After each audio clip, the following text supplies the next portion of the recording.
Mujer, tú que has hecho brotar en mi alma pasión inaudita, la pasión que ignora el respeto, prejuicio y todo temor. Mujer, que has cruzado mi vida cual dardo que hiere y no mata, herida que engendra deseos ardientes de vivir y amar. Yo sé que las puertas de todo cariño que puedas brindarme cerraron los hombres con leyes divinas y marcha nupcial, pero no lograron borrar el encanto que tu ser entraña, diabólico encanto que hechiza, enloquece e incita a pecar.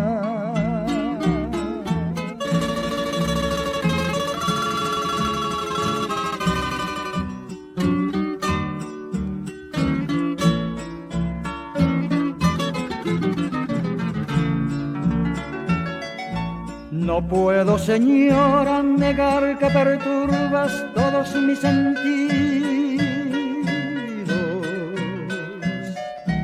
que quema mi alma cual lava candente tu ardiente mirar.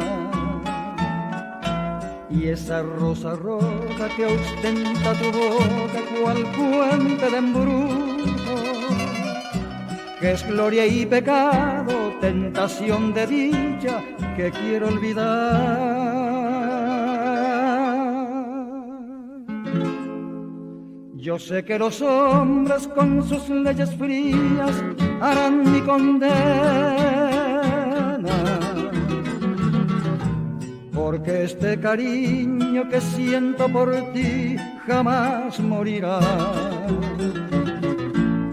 Por eso, señora, pido me comprendas y aún suelvas al bardo, que su gran pecado es la virtud hereje de este amor